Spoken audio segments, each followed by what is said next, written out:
lovely turnout, which is great. I'm going to I'm going to introduce our speaker today and just read from, because I have to write it down because there's so much that she's done. So, I'm talking about Florence Spurling, one of our very esteemed HREC Category D Pastoral Care members. Florence has been on the HREC since 2011. She came to the committee as a lay member, which means that she had no direct research experience, but she certainly moved on from there with her knowledge. Since 2013 she has been a pastoral care member, and she's reviewed numerous studies, primarily in ATSI and mental health type research, which is your sort of your forte really, isn't it, Florence? And so she has a very clear understanding of what's actually needed from an ethical point of view. So I'll just give you a rundown on her impressive career, and it is, including extensive experience in ABC feature documentary production for Radio National, which included schools of programs about health issues and ethical considerations in a medical setting, also including palliative care. Florence was also highly respected for some groundbreaking work she produced in the 90s and 2000s about eating disorder. She spent time working in remote and regional Australia with Aboriginal communities, and her work has been widely acknowledged, naturally. When she's not doing all of these things, she's at St Andrew's War Memorial, where she's one of the chaplains. That's correct, yes. But our main interest in Florence today is as a Category D Pastoral Care member. So I'd like you to really welcome Florence here.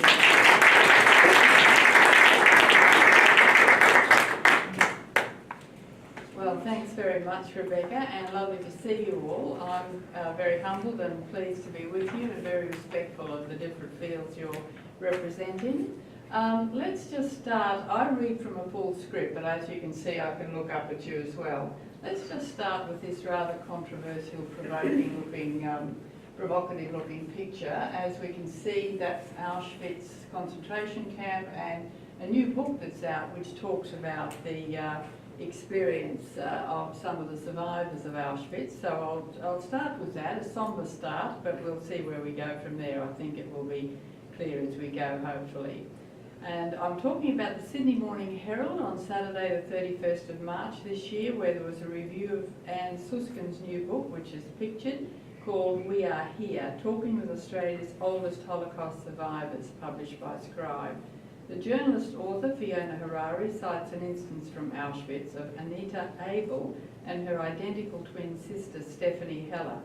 Anita, one of Harari's interviewees in the book, tells part of her story, that as twins they were transfused with the blood of Polish male twins they'd never met, as part of camp physician Josef Mengelé's plan to pair them with these men to see if identical twins could produce identical twins.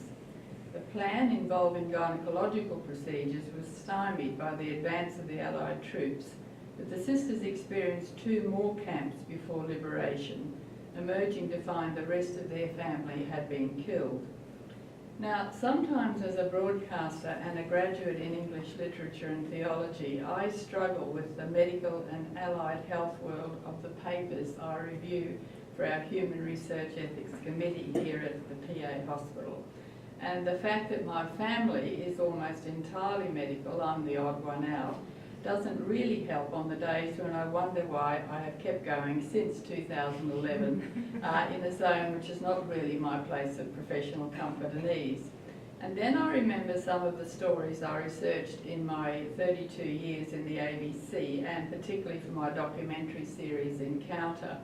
And among them were Holocaust stories, and I think to myself, what an enormous privilege it is here to participate in a committee which is required by the laws of this country and which represents to our researchers, that's all of you, and to our community generally the care and safety we place upon ourselves and our fellow citizens in the endeavour of medical knowledge and research and practice.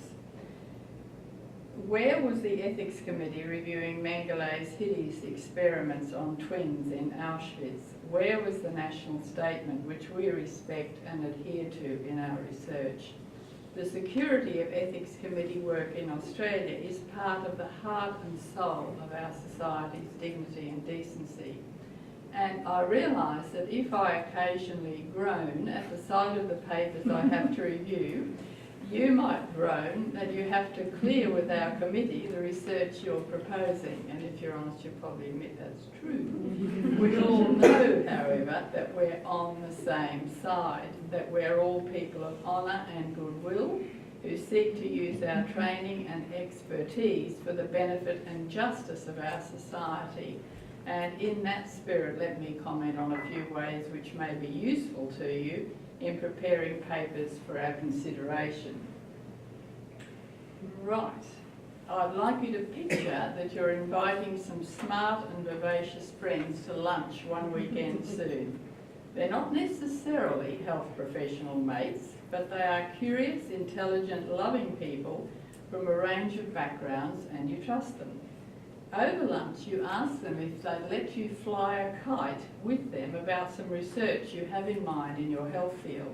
They all agree, and for the purposes of this exercise, we'll set aside temporarily the question of how confidential your research ideas should be even at this early stage. So you start to tell them what you would like to do to gain more evidence in your area of expertise and how you believe you should engage and protect your intended participants. Your guests are too lively to simply listen up. They want to ask questions along the way. The first thing you want to say to them is the burning desire you have to establish something really important in your project which will contribute to patient welfare and also hopefully reduce health costs. How are you going to realise your vision? Where will you start? Who will you ask to come on board the project in terms of fellow researchers and also participants? You start to talk to your lunch friends and one of them immediately sees a problem with your team of researchers. Maybe he has noticed that not all the researchers are equal in the workplace where the research will happen. So how are those disparities going to be organised to protect everyone's role and integrity in the project and their workplace confidentiality? So you think further and start to be clearer about that important point. Somewhere during the main course, one of your friends announces that she simply cannot quite understand what it is you're proposing to do with the participants in your research. Your friend is an expert in her field, just as you're an expert in yours, but you haven't quite been able to explain your project in lay language sufficiently for her to get it yet. That process will take you through the main course. What do you see as the steps to get from A to B to C of your project? Who will need to be involved and what risks might there be to you, your fellow researchers, and most of all, your participants? What is the project really about? What exactly will your participants be asked to do? How will you inform them and ask for their consent in a way which is really manageable for them to grasp, given they're under siege and suffering already quite probably, particularly if they're patients? You don't want to confuse or burden them. This whole idea is to help to gain more knowledge and hopefully support for them down the track. It may be that as you converse more intentionally with your friend across the table, that it all becomes much clearer and more exciting to you too. So what was looming in your mind as the necessary protocol, application form and participant consent for the Ethics Committee becomes a sharper, clearer body of ideas, plans and careful steps in your mind. As you talk in more detail about possible participants and their needs, I just step away from the lunch table for a moment to say that as a pastoral care representative on our committee, I want to be sure that the research that I review is of benefit and merit, obviously, and most of all, I want to be certain that all the participants are safe and that as whole persons they feel secure that their anxieties will be respected. And this is your goal too. We're all on the same side. So supposing you tell your lunch friends that to really get the data you need, you'll have to involve your participants in an MRI. As a health professional, you've had an MRI yourself and you were quite comfortable with it. But one of your mates at the table pauses in the middle of his dessert and says, I think I'd freak in an MRI machine. I get claustrophobic in a lift. So what are you going to do about that? We, your friends in the common cause of dignity and decency on the ethics committee, would want to hear, in effect, what you said to your claustrophobic friend. How did you respond to his sense of panic? What would you offer him if he were one of your participants so that his anxiety did not harm him, and yet maybe for his sake and for your sake he could still take part in your research? So let's change the picture. As your friends and you are getting more and more into the nitty-gritty of your research project, you'll realise afresh how complex is our society in terms of cultural groups. And one of your lunch friends is an artist, and she's been exhibiting paintings at a small gallery lately, and notice the Aboriginal art there. She's wondering what happens if a few of your participants are Aboriginal or Torres Strait Islander people. You would say, of course, that you'd be sensitive to that, of course. But how? What would be the practical ways you would seek to secure the peace of your Indigenous participants? There is so much to take into consideration. Then you remember that at the hospital where you work, there are Aboriginal and Torres Strait Islander liaison officers. Or you remember that when you visited an Aboriginal and Torres Strait Islander clinic recently, that a community jury of elders in that suburb had close involvement with the research there. Tell us, your ethics reviewers, how you might approach these representatives for guidance so that you can be quite specific in your sensitivities. So as you refill the coffee cups at your lunch party, you realise that even though you feel really confident about what you want to do and can see the big picture of your research, the roadmap along the way to your vision has quite a few stopping points where you need to pause and get inside the world of the other, be it your teammates at work, your fellow researchers, or your participants, and of course ourselves, your ethics committee, with its required range of expertise. Perhaps, to use another metaphor other than the lunch party conversation, you could see your project as a trip up the Bruce Highway from Brisbane to Rockhampton.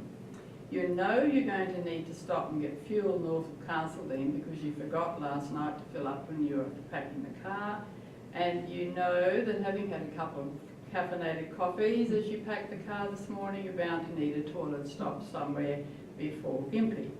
Then there's the question of your driving companion who cannot go more than 3 hours without food. So you have to allow time to find that nice little pullover spot around Maryborough where your companion can do their filling up.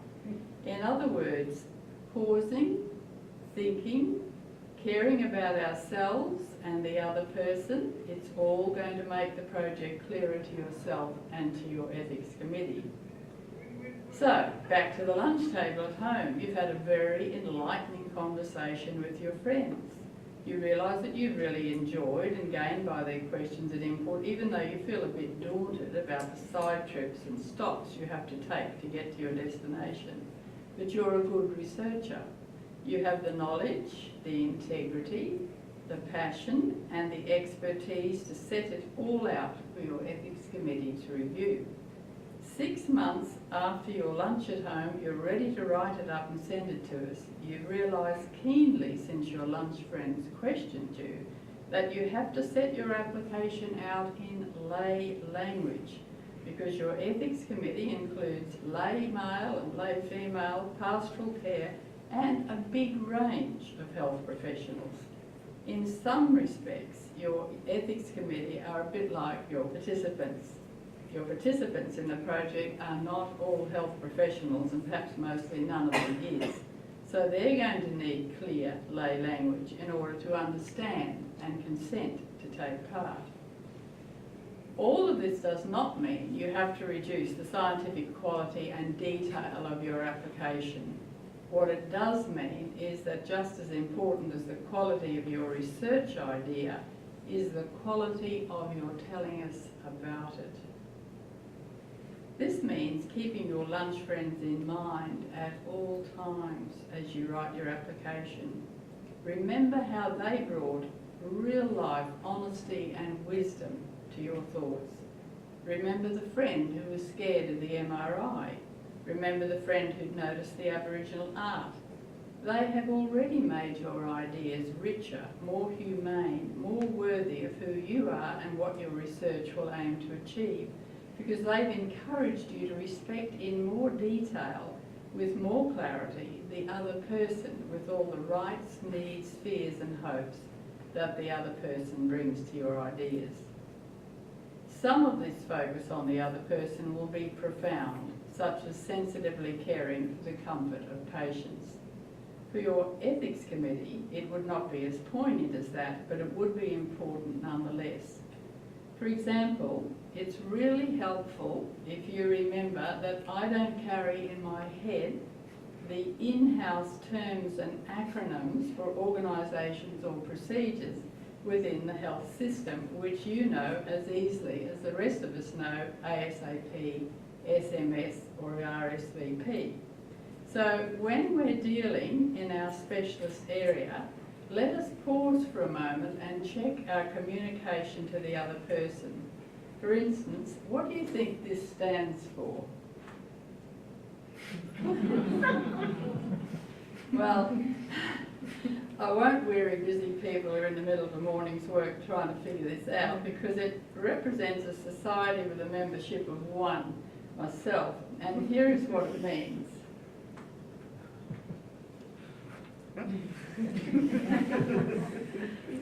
So, although all of our researchers tell us on page 1 of their applications what their acronyms stand for in their research, if their acronyms are long, if their papers are long and include a lot of acronyms, it's pretty demanding on a reviewer outside the field of expertise to either remember what each one stands for or to keep ploughing back over many pages to hunt for the full title. Now, I'm not urging you have to use the full use of titles and names throughout instead of acronyms in the paper, but it helps a lot if the full names are there, at least intermittently, or a separate sheet is provided with the full meaning of all the acronyms, which we can look quickly across to. So I'll conclude now with a few more encouragements. Please see us as you're curious, and I'll get rid of the giraffe who loves me, but we'll take him away. So let me conclude with a few more encouragements. I want you to see us, the Ethics Committee, as your curious and interested friends, like you invited to lunch. Only that's obviously not going to happen, but the idea is there. We are there for you. And this means that we want to be sure that if we were colleagues or participants in your research project, we're really clear about what you're doing for your sake as well as our own. Not only do we need to check what the Giraffe Society is about, but we want to be sure that when you set out from Brisbane to Rockhampton, you'll stop a number of times and patiently tell us exactly what you're going to do next.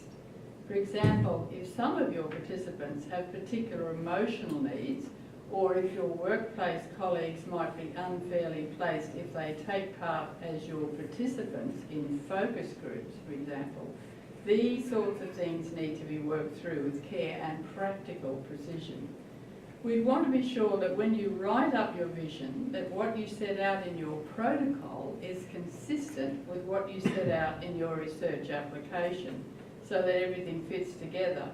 For example, and this is the sort of thing we have seen the likes of, it would worry us if in the protocol you said you would instruct fertile men and women who are participants in your research that they must use appropriate contraception to be safe in the course of your research, but you didn't say that in your research paper.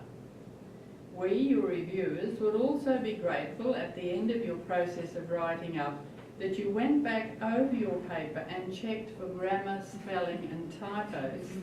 We want you to do this so that we cannot misunderstand your meaning.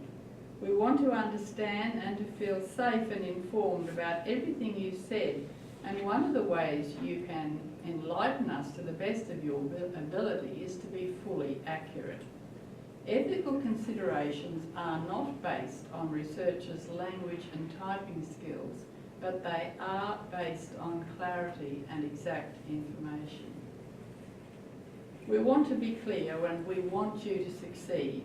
We have the privilege of a society, by which I mean our nation, our country, which cares sufficiently for its citizens to have the national statement as our roadmap. And we all want to understand and follow it. We are all honourable people, as we said at the beginning. We want to be clear and helpful to one another. So I do wish you well, and I hope you'll enjoy the journey of the research that you're going to undertake. Thank you.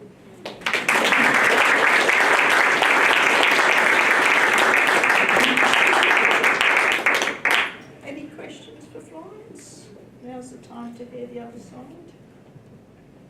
No? Anything about a giraffe?